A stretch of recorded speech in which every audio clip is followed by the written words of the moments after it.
habari yako? Nzuri. Yes. Nikusaidiaje?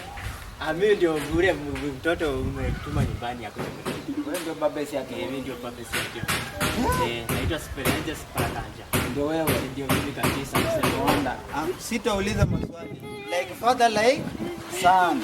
Ngoja na kwani unakuanga mwendo wazimu? Ama ni bangi unavuta? Si bangi. Nilikuwa nimeambia mtoto wangu yeye akisoma shuleni, mimi nataka kununua kaya. So nimenunua taya ya kwanza. Sasa nimeona isikae kwa nyumba kwa sana. Kabla sijapata hiyo nyingine, nilisikumanga pia isoe barabara. Isoe barabara. Sasa nikikuja ninunue sasa engine, alafu ninunue ile poti. Ndio utengeneze gari. Hata kama sitapata poti naweza weka tu karatasi. Sawa sawa.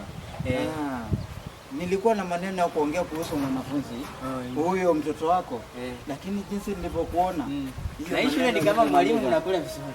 Unajua nimeshangaa si ati wanakuja na nona. Unasufuria tu hii ni maharagwe. Na simulileta mahindi.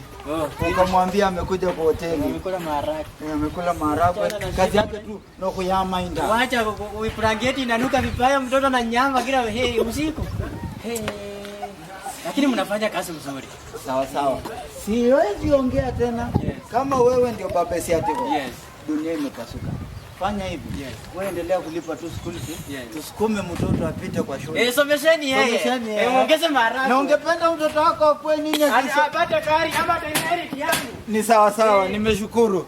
Kazi ya walimu ni ngumu.